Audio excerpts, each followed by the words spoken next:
Hi every one. ഇന്ന് നിങ്ങളുടെ മുമ്പിൽ എത്തിയിട്ടുള്ളത് ഒരു ബോണ്ടി ഉണ്ടാക്കുന്ന വീഡിയോ ആയിട്ടാണ്.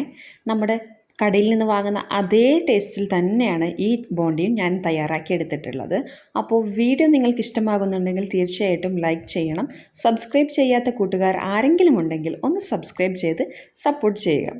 അപ്പോൾ നമുക്ക് വീഡിയോ സ്റ്റാർട്ട് ചെയ്യാം. Okay, welcome. ആവശ്യമായ സാധനങ്ങൾ: 1 കപ്പ് ഡെസിക്കേറ്റഡ് കോക്കനട്ട്, ഇത് 1 തേങ്ങ കൊണ്ട് ഉണ്ടാക്കിയതാണ്. 2 ടേബിൾ സ്പൂൺ മിൽക്ക് മെയ്ഡ്, ഇത് ഹോം മെയ്ഡാണ്. പിന്നീട് വേണ്ടത് ഒരു 5-6 ടേബിൾ സ്പൂൺ പഞ്ചസാര, ഒരു അര ഗ്ലാസ് അല്ലെങ്കിൽ ഒരു ചെറിയ കപ്പ് പാല്. ഇത്രയും സാധനങ്ങളുണ്ടായാൽ നമുക്ക് വീട്ടിൽ തന്നെ ബോണ്ടി തയ്യാറാക്കിയെടുക്കാം.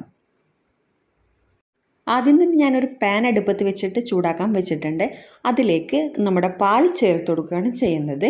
ഇത് അര ഗ്ലാസ് പാലാണ്. പിന്നീട് ഇതിലേക്ക് നമ്മൾ എടുത്തു വെച്ചിട്ടുള്ള 6 ടേബിൾ സ്പൂൺ പഞ്ചസാര അതും കൂടി ചേർത്തിട്ട് ഒന്ന് മെൽറ്റാക്കി എടുക്കുകയാണ് ചെയ്യുന്നത്. ഡെസിക്കേറ്റഡ് കോക്കനട്ടിൻ്റെയും മിൽക്ക് മെയ്ഡിൻ്റെയും ലിങ്ക് ഞാൻ ഡിസ്ക്രിപ്ഷൻ ബോക്സിൽ കൊടുക്കാം. ഇത് മെൽറ്റായി വന്നതിന് ശേഷം നമ്മൾ ഡെസിക്കേറ്റഡ് കോക്കനട്ട് ഈ പാലിലേക്ക് ഒന്ന് ചേർത്ത് കൊടുക്കുക. ലോ ഫ്ലെയിമിൽ വെച്ചിട്ട് വേണം ചെയ്യാൻ വേണ്ടിയിട്ട്. കാരണം നമ്മുടെ ഈ ഡെസിക്കേറ്റഡ് കോക്കനട്ടിൻ്റെ കളറ് മാറിപ്പോകും, അത് ബ്രൗൺ അടിക്കും. അതുകൊണ്ടാണ്. ശേഷം ഇതിലേക്ക് ഒരു പിഞ്ച് ഉപ്പ് ചേർത്ത് കൊടുക്കുക. അപ്പോൾ അത് നമ്മുടെ മധുരം ഒന്ന് ബാലൻസ് ചെയ്ത് നിൽക്കാൻ വേണ്ടിയിട്ടാണ്. ഞാൻ ഇതിലേക്ക് മിൽക്ക് മെയ്ഡും കൂടി ചേർക്കുന്നുണ്ട്. ഡെസിക്കേറ്റഡ് കോക്കനട്ടിൽ നിന്നും പാലൊന്ന് വറ്റി തുടങ്ങിക്കഴിഞ്ഞാൽ നമുക്കിതിലേക്ക് മിൽക്ക് മെയ്ഡ് ചേർത്ത് കൊടുക്കാം. മിൽക്ക് മെയ്ഡും നമ്മുടെ പാലിൻ്റെയൊക്കെ ആ ചൊവയൊന്ന് മാറുന്നത് വരെ നന്നായിട്ട് ചെറു തീയിൽ വെച്ചിട്ട് തന്നെ ഇളക്കിക്കൊണ്ടേയിരിക്കണം. ശരിക്കും മിൽക്ക് മെയ്ഡും പാലൊക്കെ വറ്റണം. അങ്ങനെ പറയാൻ കാരണം നമുക്ക് ഷേപ്പ് പിടിക്കേണ്ടതാണ്. അപ്പോൾ നമുക്ക് ഷേപ്പ് നേരെ കിട്ടത്തില്ല. അതുകൊണ്ടാണ്. ഇപ്പോൾ ഇതാണ് ഇതിൻ്റെ ഒരു കൺസിസ്റ്റൻസി. നിങ്ങൾ മനസ്സിലാക്കേണ്ടത് ഇതാണ്. അത് ഇങ്ങനെ ഒന്ന് നമ്മുടെ കയ്യിലും നമ്മുടെ സ്പൂണിനൊക്കെ ഒന്ന് ഇങ്ങനെ പറ്റി പിടിച്ചിട്ടുണ്ടാവും. അപ്പോൾ അതുവരെ നമ്മൾ ഇളക്കി കൊടുത്തിട്ട് നമുക്ക് ഫ്ലെയിം ഒന്ന് ഓഫ് ചെയ്യാവുന്നതാണ് കേട്ടോ. ഇപ്പോൾ ഇത് റെഡി ആയിട്ടുണ്ട്. നമ്മുടെ ബോണ്ടിയുടെ ഉള്ളിലുള്ള ഡെസിക്കേറ്റഡ് ഒന്ന് റെഡി ആയിട്ട് വന്നിട്ടുണ്ട്. ഇനി നമുക്ക് ഫ്ലെയിം ഓഫ് ചെയ്തിട്ട് ഇതിനെ ഷേപ്പ് ആക്കണം. അപ്പോൾ കുറച്ച് ചൂടിൽ തന്നെ ചെയ്യുന്നതാണ് നല്ലത്. ഈ മിക്സ് റെഡി ആയിക്കഴിഞ്ഞാൽ വേറൊരു പാത്രത്തിലേക്കൊന്ന് മാറ്റി കൊടുക്കുക. കാരണം ഫ്രൈ പാനിൻ്റെ ചൂട് കൊണ്ട് അത് ബ്രൗണിഷ് ആവാൻ പാടില്ല. അതുകൊണ്ട് വേണ്ടിയിട്ടാണ്. അപ്പോൾ ജസ്റ്റ് ഇങ്ങനെ ഒന്ന് നിരത്തി കൊടുക്കുക. ചൂടൊന്ന് ജസ്റ്റ് ഒന്ന് ആറിക്കോട്ടെ.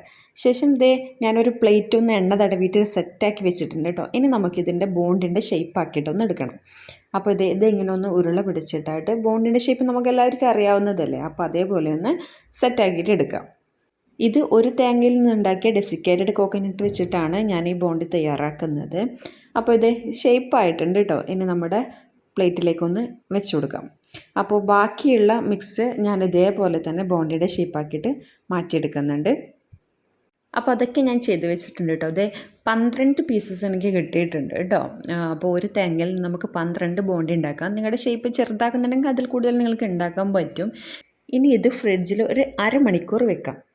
നെക്സ്റ്റ് സ്റ്റെപ്പ് നമ്മുടെ ചോക്ലേറ്റ് മെൽറ്റ് ചെയ്യുക എന്നുള്ളതാണ്. എൻ്റെ കയ്യിലിപ്പോൾ ഗാലക്സിയാണ് ഉള്ളത്. ഒരിക്കലും ദയവ് ചെയ്ത് നിങ്ങൾ ഗാലക്സി ചൂസ് ചെയ്യരുത്. ഒരു മിസ്റ്റേക്ക് സംഭവിച്ചതാണ്.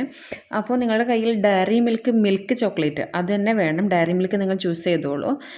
ഗാലക്സി ഇത് എൻ്റെ കയ്യിൽ 2 ബാറാണ് ഉള്ളത്. കുറച്ച് അത്യാവശ്യം വലുത് തന്നെയാണ്. പക്ഷേ നേരത്തെ ഉണ്ടാക്കിയ ആ 12 പീസും ഇതിനെ കൊണ്ട് കവർ ചെയ്യാൻ പറ്റുമെന്ന് തോന്നുന്നില്ല. പക്ഷേ എന്നാലും പറ്റുന്നത് ഞാൻ കാണിച്ചു തരാം. അപ്പോൾ ചോക്ലേറ്റ് മെൽറ്റ് ചെയ്യാൻ വേണ്ടിയിട്ട് ഒരു കുഞ്ഞ് സ്റ്റീലിൻ്റെ ബൗളിലേക്ക് ഇട്ടിട്ടുണ്ട്. നേരത്തെ എടുത്ത സ്റ്റീൽ ബൗളിനേക്കാളും കുറച്ചും കൂടി വലിയ സ്റ്റീൽ ബൗളാണിത്. അപ്പോൾ അതിലേക്ക് ഒരു അരഭാഗം വെള്ളം എടുത്തിട്ടുണ്ട്. എന്നിട്ട് ഇതിലേക്ക് നമ്മുടെ ചോക്ലേറ്റ് ഡബിൾ ബോയിൽ ചെയ്യാൻ വേണ്ടിയിട്ടാണ്. ഇതൊരു ചെറിയ ടിഫിൻ ബോക്സ് ആണ്. അതൊന്ന് കമിഴ്ത്തി വെച്ച് കൊടുക്കുക. നിങ്ങളുടെ അടുത്ത് സ്റ്റാൻഡ് ഉണ്ടെങ്കിൽ അത് ചൂസ് ചെയ്യാം.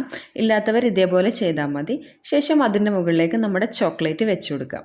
എന്നിട്ട് നമ്മുടെ മീഡിയം ഫ്ലെയിമിലിട്ടിട്ട് വെള്ളം ഒന്ന് തിളപ്പിക്കുക. അപ്പോൾ അതിൻ്റെ ഹാവി കൊണ്ടിട്ട് നമ്മുടെ ചോക്ലേറ്റ് മെൽറ്റ് ആവും. അടിഭാഗത്തുള്ള സ്റ്റീൽ ബൗളിൽ നിന്ന് വെള്ളം തിളക്കുമ്പോൾ തന്നെ നമ്മുടെ ചോക്ലേറ്റ് മെൽറ്റായി തുടങ്ങും. ഇതൊന്നാമത് ഗാലക്സിയാണ്. പെട്ടെന്ന് തന്നെ മെൽറ്റായിട്ടുണ്ട് കേട്ടോ. അത് സ്റ്റാർട്ടായിട്ടുണ്ട് മെൽറ്റാകാൻ വേണ്ടിയിട്ട്. അപ്പോൾ ഇതിൻ്റെ കട്ടകളൊന്നും ഒരു പൊടി പോലും ബാക്കിയില്ലാതെ കണ്ട് നന്നായിട്ട് തന്നെ ചോക്ലേറ്റിനെ മെൽറ്റ് ചെയ്തെടുക്കണം. അപ്പോൾ ഒന്ന് ഇളക്കി കൊടുത്തുകൊണ്ടേ ഇരിക്കുക. അപ്പോൾ പറഞ്ഞത് ഓർമ്മിക്കുക, ഗാലക്സി ചൂസ് ചെയ്യേണ്ട, നിങ്ങൾ ഡയറി മിൽക്ക് ചൂസ് ചെയ്യുക. അപ്പോൾ പക്ക പെർഫെക്റ്റ്ലി ബോണ്ടി നമുക്ക് കിട്ടിക്കോളും. ഓക്കെ. അപ്പോൾ നെക്സ്റ്റ് സ്റ്റെപ്പ് എന്തെന്ന് വെച്ചാൽ ഇതിപ്പോൾ മെൽറ്റായിട്ടുണ്ട് കേട്ടോ. നല്ലൊരു ലൂസിൽ തന്നെ വന്നിട്ടുണ്ട്. മെൽറ്റായ ചോക്ലേറ്റിനെ ഞാനൊരു വൈറ്റ് ബൗളിലേക്ക് മാറ്റിയിട്ടുണ്ട് കേട്ടോ. അത് കാണുന്നതിൻ്റെ ആ ഒരു ഭംഗിക്ക് വേണ്ടി മാത്രം ചെയ്തതാണ്. അപ്പോൾ ഇത് അങ്ങനെ മാറ്റി കൊടുത്തിട്ടുണ്ട്. ഇത് ഇത്രയേ ഉള്ളൂ. പക്ഷെ നിങ്ങൾ ഡയറി മിൽക്ക് ചൂസ് ചെയ്യുന്നുണ്ടെങ്കിൽ ഒരുപാട് ഉണ്ടാവും. അതിൻ്റെ 2 ബാർ ചൂസ് ചെയ്യണം, വലിയ ഒരു ബാറഞ്ഞായിരിക്കണം കേട്ടോ. അപ്പോൾ ഇത് ഈ ഒരു 6 ഞാനൊന്ന് സെറ്റ് ചെയ്ത് കാണിച്ചു തരാം. ഇത് അരമണിക്കൂർ കഴിഞ്ഞതിന് ശേഷമുള്ള വീഡിയോ ആണ്. അപ്പോൾ ഇത് അതിൽ നിന്ന് ഒരു ബാർ എടുത്തിട്ട് ചോക്ലേറ്റിലേക്ക് ഒന്ന് മുക്കിയിട്ടുണ്ട്. അപ്പോൾ ഒന്ന് ജസ്റ്റ് ഒന്ന് ഫുള്ള് എല്ലാ വശവും 4 വശവും ഒന്ന് കവറാകത്തക്ക വിധം ഒന്ന് ചോക്ലേറ്റിനെ മുക്കിയെടുക്കുക. ഇത് നിറയെ ചോക്ലേറ്റ് ഉണ്ടെങ്കിൽ ഇങ്ങനെ ഒന്ന് അഡ്ജസ്റ്റാക്കി ചെയ്യേണ്ടി വരില്ല കേട്ടോ.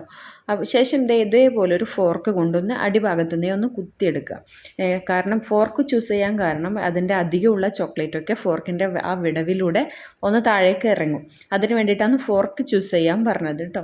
അപ്പോൾ എന്നിട്ട് വേറൊരു പ്ലേറ്റിലേക്ക് ഞാൻ മാറ്റിയിട്ടുണ്ട്. ഈ പ്ലേറ്റിൽ നിങ്ങൾ ബട്ടർ പേപ്പർ ചൂസ് ചെയ്യണം, അല്ലെങ്കിൽ ഒരു പ്ലാസ്റ്റിക്കിൻ്റെ കവർ വെച്ചാലും മതി. നമ്മുടെ ചോക്ലേറ്റ് ഫ്രീസറിൽ വെക്കേണ്ടതുണ്ട്. അപ്പോൾ അതിൽ നിന്നൊന്ന് ഇളകി വരുന്നതിൻ്റെ ആ ഒരു എളുപ്പത്തിന് വേണ്ടിയിട്ടാണ് ബട്ടർ പേപ്പർ ചൂസ് ചെയ്യാൻ പറഞ്ഞത്. അപ്പോൾ നെക്സ്റ്റ് ബാറും ഞാൻ ഇതേപോലെ ഒന്ന് ചോക്ലേറ്റിൽ മുക്കി ഫോർക്ക് കൊണ്ട് എടുക്കുന്നുണ്ട് കേട്ടോ. അപ്പോൾ ഇതൊന്ന് ഷേപ്പാക്കി കൊടുക്കുന്നതാണ്. നമ്മുടെ ബോണ്ടിൻ്റെ മുകളിൽ ഇതേപോലത്തെ ഒരു ഷേപ്പാണ് ഉണ്ടാവാറ്. ഇഷ്ടമുണ്ടെങ്കിൽ ചെയ്താൽ മതി, ഇല്ലെങ്കിൽ ഒഴിവാക്കാം. അപ്പോൾ ബട്ടർ പേപ്പർ ചൂസ് ചെയ്യാനും മറക്കണ്ട. അങ്ങനെ ബാറുകളൊക്കെ ഞാൻ ചോക്ലേറ്റിലൊന്ന് മുക്കിയെടുത്തിട്ടുണ്ട് കേട്ടോ. അപ്പോൾ ഇനി ഇതൊന്ന് ഫ്രിഡ്ജിൽ നമുക്ക് 1 മണിക്കൂർ ഒന്ന് സെറ്റ് ആവാൻ വേണ്ടി വെക്കാം. 1 മണിക്കൂറിന് ശേഷം ബോണ്ടി ബാർസൊക്കെ ഞാൻ ഫ്രിഡ്ജിൽ നിന്നും പുറത്തെടുത്തിട്ടുണ്ട്. ഇനി നമുക്കതൊന്ന് കട്ട് ചെയ്ത് നോക്കാം. അതിന് മുന്നേയായിട്ട് ഇത് കടയിൽ നിന്ന് വാങ്ങിച്ച ബോണ്ടിയാണ് കേട്ടോ. ഇതിൽ 2 ബാറാണ് ഉണ്ടാവുക. അതിൽ നിന്ന് ഒന്ന് ഞാൻ പൊട്ടിച്ച് കാണിച്ചു തരാം. അപ്പോൾ അതേപോലെ തന്നെയാണോ നമ്മൾ ഉണ്ടാക്കിയ ബാറെന്ന് നിങ്ങൾക്ക് മനസ്സിലാവേണ്ടേ. അപ്പോൾ അതിന് വേണ്ടിയിട്ടാണ് കേട്ടോ. ഇത് കടയിൽ നിന്ന് വാങ്ങിച്ചതാണ്. ഇനിയിപ്പോൾ ഞാൻ ഉണ്ടാക്കിയ ബോണ്ടി ഒന്ന് പൊട്ടിച്ച് കാണിച്ചു തരാം.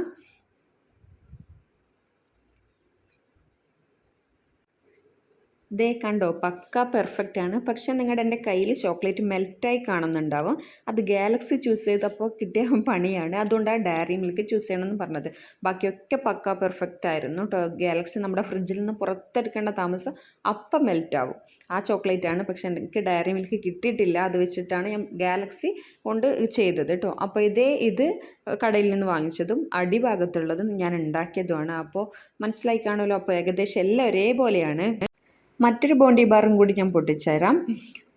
നോക്കി ഇതാ പക്ക പെർഫെക്റ്റ് ടേസ്റ്റാണ്. നമ്മുടെ ഗാലക്സിൻ്റെ പ്രശ്നം ഒഴിച്ചാൽ ബാക്കി പെർഫെക്റ്റിൽ തന്നെ കിട്ടിയിട്ടുണ്ട് കേട്ടോ. അപ്പോൾ നോക്ക്, ഞാൻ വേറൊന്നുകൂടി കാണിച്ചു തരാം. ഇത് നമ്മുടെ കടയിൽ നിന്ന് വാങ്ങിച്ച ബോണ്ടി ബാറ്, ഇത് ഞാൻ ഉണ്ടാക്കിയ ബോണ്ടി ബാറ്. നോക്കിയൊക്കെ നമ്മുടെ കാഴ്ചയിലും 2 ബാറും ഒരേപോലെയല്ലേ. അപ്പോൾ ടേസ്റ്റും അതേപോലെ തന്നെയാണ്. രണ്ടും പെർഫെക്റ്റ് ആണ് കേട്ടോ. അപ്പോൾ ഡയറി മിൽക്ക് ചൂസ് ചെയ്ത് നിങ്ങൾ ബോണ്ടി ഉണ്ടാക്കുക. ഓക്കെ.